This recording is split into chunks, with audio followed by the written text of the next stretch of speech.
This is the Dealer Playbook, Episode 9, and I'm pretty sure nobody loves their Cadillac as much as this guy. Here we go. You're dialed in to the Dealer Playbook podcast, where it's all about winning auto dealer strategies that deliver proven results. And now your hosts, Robert Weissman and Michael Cirillo. All right, everybody, what's going on? My name is Michael Cirillo, and I'm here with my man, Robert Weissman with Shake 'em Playa. What's up, everybody? Hey, so super exciting, everything that's been happening with the Dealer Playbook. I like you, am just so incredibly grateful. I feel blessed for everybody that's listening in. Everything that we do in the Dealer Playbook is powered by our desire to educate, to help bring winning strategies that deliver real results. This stuff is, unadulterated, raw data that is proven and tested, and we're bringing it to you from the industry's elite experts. And today's no exception. Today we have Hunter Swift, who at DealerSocket is their head of sales development. And this guy is just, the epitome of thought leadership. He has so many incredible ideas that help dealers and are helping dealers every single day leverage their CRM or customer relationship manager tool to draw in, I don't want to say fresh traffic, but really harvest the existing leads and past sales that have happened. Tap into it as like a full functional tool and marketing machine. And just exactly. like the cost of attracting new business is the highest, it's the worst closing rate, and it's the highest dollar customer to acquire, where these are already sitting there. They already like you. They've already danced with you. So, chances are, that a lot of dealers are missing the boat in this, and Hunter's got some great information that I think will help you out. Yeah. If you look at just the sheer number of people sitting inside of, he calls it inside the box, or I think you referred to it as inside the box. Yeah. There's hundreds. Some of them are like a small metropolitan area, man. Yeah. Some people have cities in their, a small city sitting in their CRM. Exactly. And there's so much data that's been acquired. And me, I'm a big data junkie. I love looking at what, I can analyze from data and what insights I can take to create into action. And I love how he, shares how to leverage the information. You know so much about the people sitting inside of your CRM system that it would be, can I use the word foolish not to leverage that information into new opportunities? I would 100% agree with you, Michael. So listen, you guys are going to love this. This is Hunter Swift from DealerSocket CRM. Great guy. This guy's a true expert. We're going to go ahead and jump in with him right now. Here we go.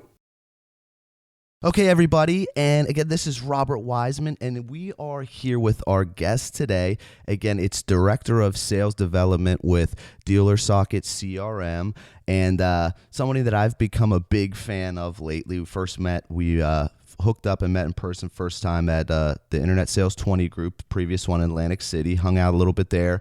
And then he, in the latest dealership innovation guide from the Good People at Driving Sales, he has a real killer article that I was a big fan of. And he put a interesting video out that caught some traction online regarding dealerships with CRM is Hunter Swift. Hunter, what's up, brother? Thanks for taking the time, man. We're great. You got a good chance to talk with Michael there. You guys, I think one night at dinner, you guys were sitting kind of close and chopped it up. Yeah, we had a killer conversation going there. Awesome. Yeah, it was great. It was great to see you guys, and thanks again for having me on this. You guys are doing some great things for our industry, so I'm excited to be part of this. Wow. Well, thanks, man. Yeah, thanks a lot. As to you, so guys, if you haven't grabbed those articles, they were a big part of, I always, once I met Hunter, I knew speaking with Michael there, like we were really taking a big roll call there of lining up some future guests for the podcast at this conference. But we spoke about Hunter, definitely set him to be on here in the future. But man, I was checking out this article that he had and then a video, and it was good points for the dealerships that, on a tool that everybody has, I would say. Well, let me ask you that, Hunter. So out of do you know a hard number of how any dealerships, a percentage that might not be using a actual CRM tool? I think now most people are using some type of tool. Almost every dealership has a website now, and they need some place for those leads to go. So, I mean, I would say there's probably some smaller dealerships, new car franchises is maybe less than 10%, but we're doing a big push now with the independent market, and we're noticing, maybe upward to 60% are still not using something for their market. But for the most part on new cars, almost every dealer is using some type of software to manage their leads and their customers. So okay, well that's a relief. So yeah. Okay, now that being said, in the video that you released a little bit ago, you were talking about just the marketing and the expense of, and we all know that nothing costs more than attracting new customers to come into your dealership, to come to the showroom, to call in, to fill out an email form, what have you. That's the most expensive clients that you can go after. But you're talking about a lot of the untapped potential that lays within the people that already have gotten down and boogied with you. They've danced with you, they bought with you, they like you, they're doing service with you, etc., that are sitting in this box. And you made a great term about teaching the people that it's a pump, that the more they pump the CRM, the more they're going to get out of it. What are some key strategies, or just some easy things, no matter what platform a dealer's on, that they can use to really re-engage and to pump the CRM? Absolutely. Well, you're kind of talking about something that I brought up, in the video and the article, is this focus that a lot of dealers have in regards to driving new traffic to the dealership. Now, this could be through, advertising and web leads and social and SEO. We're always trying to add new customers, and we're forgetting those customers that you mentioned that are in this box, what's in the CRM. These are people that have been to your store. These are people who have either bought a car or even visited, so they know where you're at. There's some type of interaction. And even if it was bad, if you have the opportunity to fix that issue that they maybe had, they're going to be a long-lasting customer. And so if you can kind of focus or direct your focus to these people that are in this box, you're going to have a higher closing rate, higher gross, and higher CSI. Now, a couple of things that I suggest, first off, is really looking at the marketing that you're sending to these customers.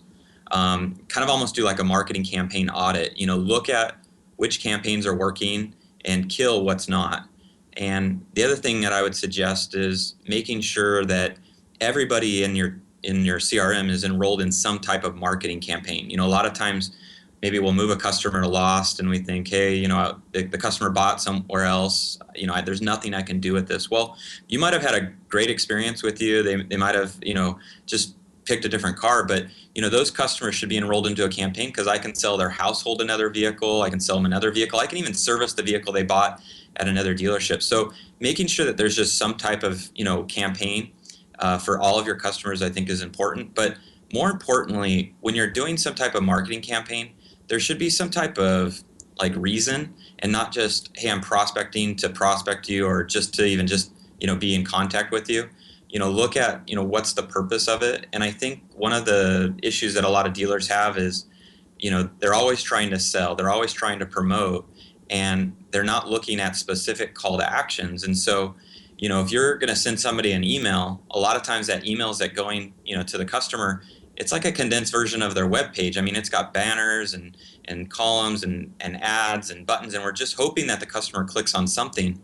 Where if you have a specific call to action, hey, give me a call, this is the reason why I'm sending you this email, or hey, click on this link, you're going to have a little bit more call to action. And because you have these call to actions, then you can kind of segment your data and then market your data to specific groups, and find people that maybe have spent over $100,000 at your store, and I want to send a customer appreciation, campaign toward them. Or if I want to find somebody who maybe I sold to, but maybe haven't been in for service, or people that come in for service and maybe they're out of warranty, they just had a high customer pay RO, sending a specific message to those people are always going to have a higher return versus that kind of spray and pray, just send this bulk email out to everybody and just hope that somebody interacts with them.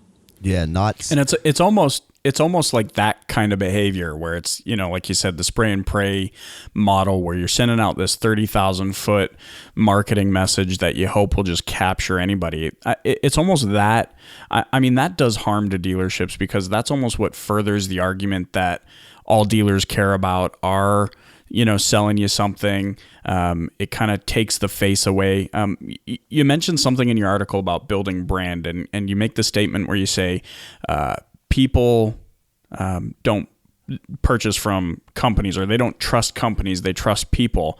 And so you talk about how you can use the CRM to segment the market, get the right message in front of the right people at the right time. But ultimately, do you think there's got to be that aspect of, hey, there's a person behind this message, and there's a person that you can trust behind this message? How well are dealers doing at that?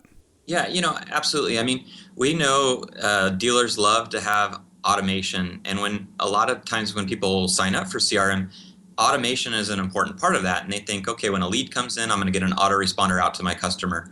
My salespeople aren't making the calls, so maybe I'll have, the calls be generated.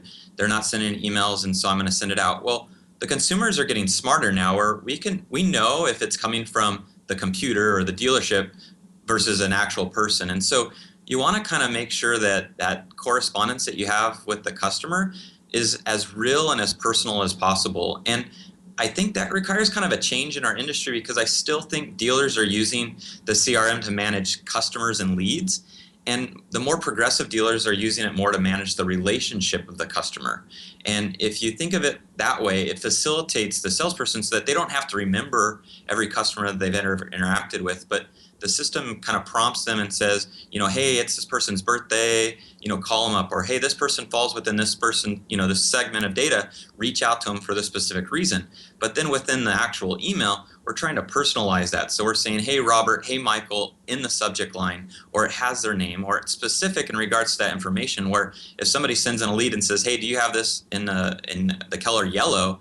We're responding back to that versus that autoresponder that says, hey, I want to ask you some questions. Did you have a specific color in mind? And the customer is saying, well, I just asked that. So, we have to kind of go back and look at a lot of these templates and see what we're sending and make sure that it's not sounding like, we're this robot. And if the more personal it can get, all the way down to I still see dealers on their email templates that go out, somebody submits a lead on a Toyota Tundra, and the auto reply or the message that going out has a Toyota Corolla stock photo on it. And, little things like that where you're missing that connection of, hey, this isn't applicable to me, or even going back to just marketing to the right person at the right time. Nothing will piss off a customer more than right after they buy a car, they get an email saying $500 off your next car. Yeah, and right. That's what I got from a dealership that I spent a lot of time at and bought my car, and that's just proof of that they're just they're spraying and praying to the their full list. How negative? Yeah, and they don't even and they're just they the customer's like, does this customer even know that I just? It blows my mind. Yes, it's laziness. So what does that do to an email list, though, Hunter? If they're spraying and praying massive, sales hooks like that with coupons, even to people that are in, could have be coming back for delivery, could be, they're just in the system no matter what stage they are in their ownership or in their buying process. What does that do to an email list, to being blacklisted, or the emails not going through and spam increases, etc.? Yeah, I think an important part with all the technology, just the inbox deliverability, I think is an important issue. Depending on how the CRM uses the technology to send this stuff out, if there's not measures in place, real easy people can get blacklisted. And I know there's some vendors out there that, they have issues sending emails to their customers because they're constantly getting, put on spam. I don't want to kind of push DealerSocket or anything, but one of the things that the DealerSocket does, which I think is kind of cool, is when a customer is inputted in DealerSocket, it actually verifies the email address the moment that you save it. So it prevents us not sending email addresses to kind of invalid email addresses. But the second thing is, if you do send a spam message to somebody, instead of just having the customer opt out, it goes to a customer preference screen where the customer then is allowed to choose how they want to be communicated to. And one of the things that pops up, it says, do you want to receive emails in regards to promotion, vehicle safety, warranty, newsletter? Because a lot of times what happens is dealerships will send out this spray and pray kind of spam, and the customer who just bought the car says, I don't want to receive in this, and they hit opt out.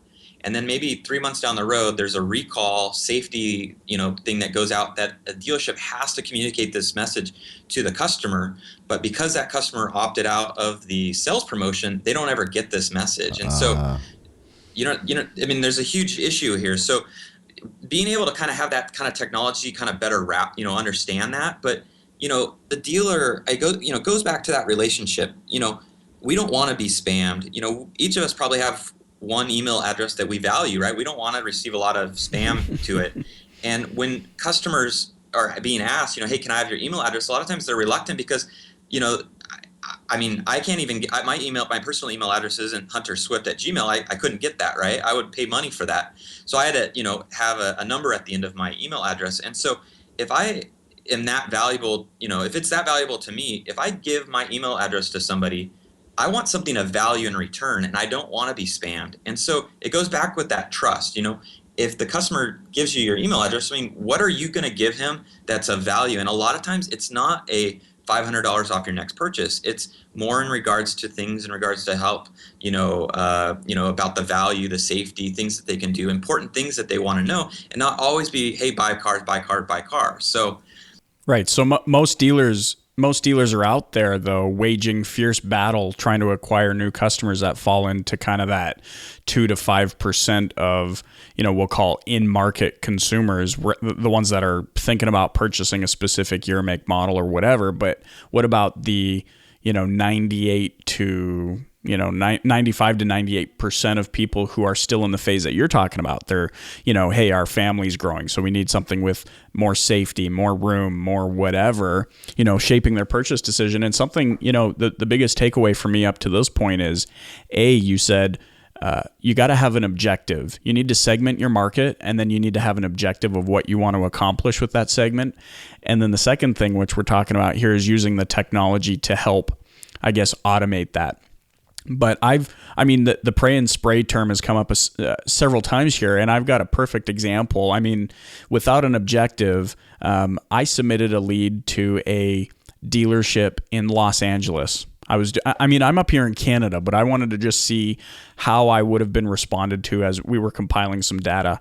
I still get emails to this day that say things like, hey, wasn't it a beautiful day in Santa Monica today? And I'm like, well, this is not an example of how to use the technology to your advantage and then delivering an automated message. It has no relevance. So something I think for dealers to be aware of is they need to have an objective. They need to know who they're speaking to and in a context of messaging that they can understand. Absolutely. And, kind of going back to this kind of spray and pray, I think dealers, for the most part, they want that low-hanging fruit. And I think that's why dealers are willing to pay a lot of money for leads that have very little information, and they don't even have exclusivity on it. And so it's easy for the dealer just to pay money and wait for those to come in, just like you still have salespeople that are standing on the corner of the dealership waiting for that next up to come, versus going into the tool and actually making prospecting calls. They want Right. that kind of that low-hanging fruit. And if a dealer can kind of focus, kind of going back to this pump analogy, if you can create these automated campaigns to where they're looking at the data, they're mining the data to find specific people, then these to-dos and these calls and these reminders get shown up in the CRM. And if the salesperson's actually in the CRM, they'll make those calls, and then they realize, well, these customers are higher gross, higher CSI, and it's easier because it's very specific. And if you have a guy that's coming in for example, let me give you this example. A lot of times people have this idea of when they're ready to get their next car. And, they might be in a 5-year term, and maybe 3 to 4 years in that term, they start seeing new models and they start looking, but they think like, hey, I still have another year on my, on my term, so I'm not really in the market. And the advantage that a lot of dealers are taking advantage of using the technology is actually pulling those customers forward. So they're not, it's putting them in market before they either think that they're in the market. And, by incorporating tools where you can look at previous deal structure, trade in value, manufacturer incentives, and even bank programs that they qualify for, real quickly within the tools, you can prompt these alerts where you're very specific. Hey, I'm reaching out to you for this specific reason because you qualify for this. versus spending all of this time in marketing and then getting people to come in and realize that they're buried in their car, they have bad credit, and it's wasting not only manpower, but those customers, because you can't get them in a car, end up affecting CSI because they're like, well, you got my hopes up and now you can't get them into the car. And so, going back to, I think this other part that's kind of important, that's kind of going back to that personal relationship part is really leveraging it to offer a better customer experience for your customers, kind of create that ideal customer experience. And ways that you can do that is like little things where, you have a happy birthday to do that's generated. Instead of just, hey, I wanted to call you, Robert, and wish you happy birthday, but maybe have this technology and these offers already prepared to where you're wishing them happy birthday, but now you're offering them something specific on that car that they have because they're in an equity position, and I can get you into a brand new car and not, not raise your payment very often. Or I see dealers that maybe will have like a 3-year anniversary campaign. And, okay, what's the purpose of that? You're telling the customer that their vehicle is 3 years old. Dealers do it because they feel like it, they're touching the person at 3 years. But again, going back to that window, they're not in a market, they're not in a, position to buy because they're only 3 years into a 5-year term. But this email that goes out often says things like, hey, just want to let you know your vehicle's 3 years old. Hope you're great. Well, if you change that up and here's just an example of this 3-year anniversary, and you said, hey, Robert, wanted to thank you for your vehicle. You had it 3 years. As a courtesy, here's a reminder of your annual registration. And in parentheses, put what that average is, $350.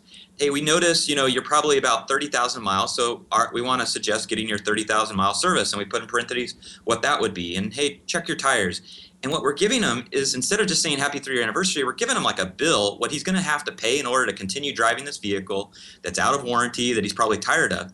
And then below that, have a call to action where it's like, hey, take the vehicle that you own, zero down, and let's get you into a new car. It kind of changes that kind of perspective of giving that person a specific call to action and bringing that person forward who he might not think I'm even in the market, but he's seeing that, hey, I got to spend $1,000 just to continue driving this car. I could save that money, get into a new vehicle, and I might be willing to bump my payment up $100 if it could save that much money. So, and at the same time, you're offering a great service to the customer, and the customer's like, whoa, this is a great thing that this dealer is doing. So not only are you leveraging the technology, you're segmenting the data, but you're offering that customer a great customer service. So that's kind of my goal, trying to help dealers, is to, kind of use this technology to not only sell more cars and have higher growth, but, have it go to the consumer and have them have a better experience so that, dealers aren't getting, always this, hey, all they're trying to do is just take advantage of me. And in so doing, you're being proactive. Absolutely. You're not just waiting for the sales to come to you or the virtual up. You're actually doing something. You're presenting something to your existing power base in a way that perhaps changes their way of thinking and then gets them in the door that way. Absolutely. And when they do that, when I do it proactively, they are only interacting with me. If I wait for them to submit a lead, that lead's going to 2 or 3 dealers. And now it comes down to response time, who has the lowest price, where if I do it, on the other side, I control everything. Right. So are you saying that, I mean, do you have like intervals that you found work the best? Is it on anniversary, year, 2-year, 3-year? Is there specific communication that you should be sending out in between to maybe turn them back to your fixed ops? Or what do you find works the best? Well, I think the best thing is, and apart from just the schedule, it's really looking at reasons to connect with that customer. So, if you're going to call them on your birthday, like, we're already probably making that call, but that's an opportunity that when you have somebody on the phone, that then you can pitch this offer.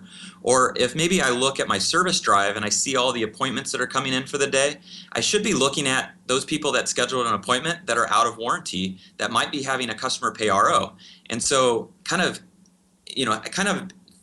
preparing yourself so that when they do come in and they're going to get hit with a $500 bill, before they pay that, say, hey, save that money and let's put that into a brand new car. It just kind of changes it versus just saying, hey, I'm going to send this automated thing at the 16-month mark. Right. You want to kind of create that interaction and that kind of a reason to kind of change their thinking and initiate this sale. Right on. Yeah. Worst case scenario, they say no, not interested. Yeah, exactly. So you've mentioned a couple of segments already. Warranty. You've mentioned service segments, birthday, reaching out to people. You've talked about having a reason to reach out to these people. What are some other segments that you can share with us that might be valuable. Well, he said he also went over equity, equity positions, right. Financing specials or qualifications. Yeah, I think the biggest one, like finance termination, of course, we should be reaching out to those people before then. Another one is people that maybe didn't purchase extended warranty and are getting, close to, their expired warranty.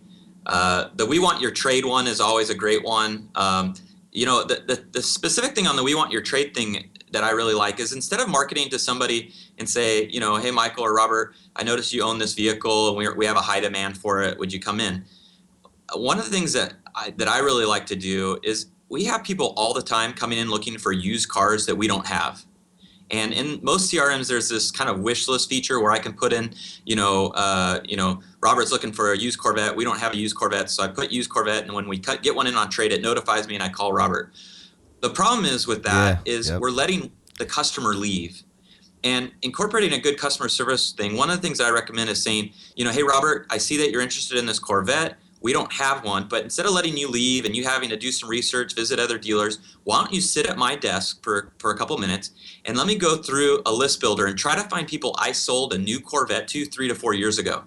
And while Heck yeah, bro. That's a 2-for-1 right there, man. That'll and so bag while I you have 2 Robert deals. at at my desk, I'm calling people and I say, hey, are you interested in selling your car? You might not have been, but I got a guy looking for it, so I'm going to give you more than you would have gotten. And for your time, I'll give you a free car wash or oil change. Now, the best part is I can get 2 or 3 cars to come in at the same time. But the interesting thing is when that customer comes in, that person who owns the car, there's ownership, right? There's pride in the vehicle that you drive.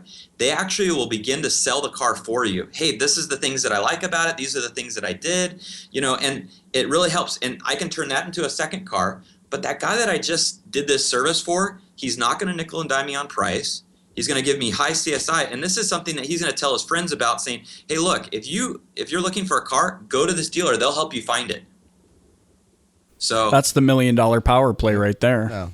Absolutely. Right, exactly. 100%. And that's good. And I've done that a few times in my career, and you're right. And it's seldomly like it's hit or miss. It works best, especially when that past client you're calling is someone you had a good relationship with, and they already, it helps that you've been there following up, calling them on their birthday, checking on them regularly and whatnot, because they think that you care, and then it just creates a great opportunity for everybody. One thing that I want to ask you though, when entering, okay, this is something that at any dealership, a lot of says that this is an issue about getting the information entered in properly and whatnot, whether it's scanning the driver's license or getting in all the info.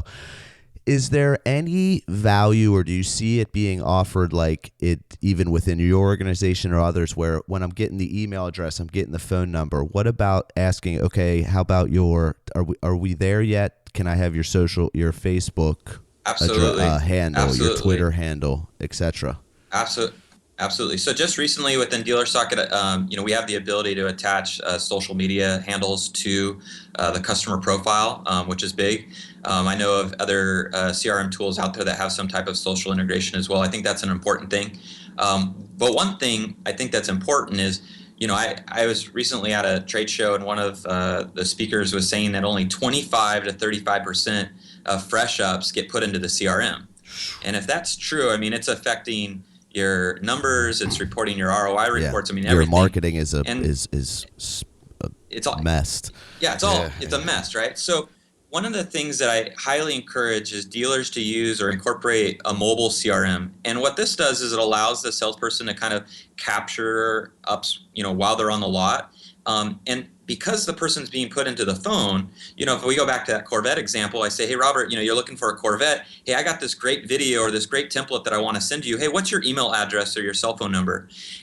You're more likely to give me that information because you don't feel I'm being put into a system behind a desktop where I'm actually putting all the information into this phone. So now I'm capturing more and I'm capturing more information. But the other thing about this is it's allowing the sales rep to be a 24-hour sales rep, meaning I can be anywhere. I can be on my lunch break. I could be, at the deli getting a sandwich. Somebody sees that I work at this dealership and I can instantly begin to, put information into the tool, Most of the mobile CRMs now have some type of call tracking integration to where they can actually call from the cell phone to make sure that it's actually being occurred. So, a happy birthday call comes up and it's my day off. A good salesperson will just call, while they're at home versus waiting the next day and realizing that, hey, I'm not going to make this call because I don't want to call late. So not only just capturing the information, but doing it on the mobile device, but then also having that ability to add social, I think is definitely where the future is. So that's going to be a spot down there where I'm entering the name, I'm typing in the name, the address. Okay, phone, classic sitting down at the desk, phone number, boop, boop, boop, boop, email, boop, and then I'll be Facebook. And Twitter, yeah. Twitter, yeah, really? Yeah, so we have that currently set up right now, and I think for the most part... So it's just another category right there underneath the email, the contact information, really? Yeah, it's right there. Awesome. And, and I think the important part of this is, we can't look at this like when you add the social component, it can't be just a way that we're going to now market to people on social media, because people don't want to get leads and emails on Facebook now. So you have to kind of think of it, well, what's the benefit for the salesperson or the dealership to have their social profile? Well, one, going back to that personal level, I can look at mutual friends and see if there's anyone that maybe I sold to that knows this person that just submitted a lead. Right? So now I can call the customer that likes me and say, hey, reach out to Robert and tell him how great I did and why he should buy from me. Very good. Or I can look at similar interests and notice that maybe he's a Dallas Cowboy fan. So when he comes in, guess what I'm going to talk about? So that's how you really leverage it to kind of better. You can use it for intel, gain some really good intel, right? Absolutely. So yeah, and what I would like to do is I did that to even inbound leads and whatnot, maybe people I haven't yet necessarily engaged with, and I would search their email or their name in Facebook, and then I would send them a link if they were all about Ben Roethlisberger or something like that. You know what I mean? I'd copy and I'd link them to some kind of related content or video that I'd be speak their language. Yeah, oh yeah. And any way to build rapport. Absolutely. All right, Hunter. Well, listen, I told you we weren't going to take up a lot of your time, so.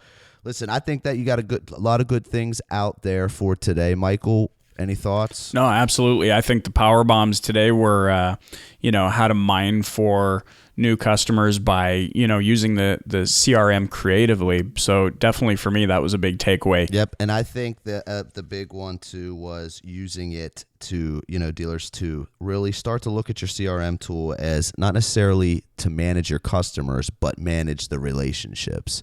And I think I agree. That's why I wanted to have Hunter here, because he has great information. I'll tell you what, that article, like building your brand and just the way you can nurture and just stay in front of these customers with use ease the technology. I mean, you use the technology proactively. Don't think of it as a way to save you from doing your job that you should be doing anyways, but a way to enhance your ability to sell, get your message out to the masses, harvest, or cultivate the relationships that you already have with people. Work your power base, but don't use the technology to take over your job for you. 100%. All right, Hunter, we're gonna let you get out of here. Where can everybody keep up with you at and find you? Probably Twitter is probably the best. Just Hunter Swift, one word. Hunter Swift, like one word, like Taylor Swift. Yeah. You got it. All right, brother. Thank you so much. I have to say, Hunter Hayes and Taylor Swift is completely ruining my SEO. But yeah. No doubt. Hunter, thanks a million, man. I appreciate you taking the time, dude. You did great. So we'll talk to you soon, all right? Sounds great. Thank you. All right, thanks, brother. Yep. And there you have it, everybody. Right from, as we said, an expert's mouth, Hunter Swift with DealerSocket. I mean, I think, Michael, that he's tapped on some really good things that, sometimes we think about them, you think they're obvious, but you're not really giving them the attention that they need, that the return that they'll give you is just out of this world. Yeah, and I mean, everything he talked about is about laying a solid foundation. I use the analogy a lot. Like, I feel like a lot of dealers have been slingshot to 30,000 feet and we're kind of watching them fall out of the sky, or some of them even know they're falling out of the sky. But what he talks about, this stuff is fundamentals on how to keep your business and your brand and your storytelling and your messaging moving forward for greater profitability. Exactly. So I hope everybody took from that as much as I did. I think Hunter is a great resource for anybody out there that's looking to really tap into their lists, their CRM, their customer database. He gave his Twitter handle on there. It's Hunter Swift, one word. So he'll be happy to connect with you there. Dealer Playbook, thedealerplaybook.com. You can go there, check out all the past episodes. We have some great ones on there. If you haven't been on check them all out yet, make sure to subscribe to us on iTunes or Stitcher Radio, wherever you like to get down. And feedback, please, starting out, as much feedback and reviews as you can give us. We so appreciate it because we're making this for you, for us all together. So we want to, tap on things we haven't been tapping into, and pump the brake on things that our audience isn't digging, basically. Love it. So check it all out. We look forward to talking to you next time. Catch you later. See you next time, everybody.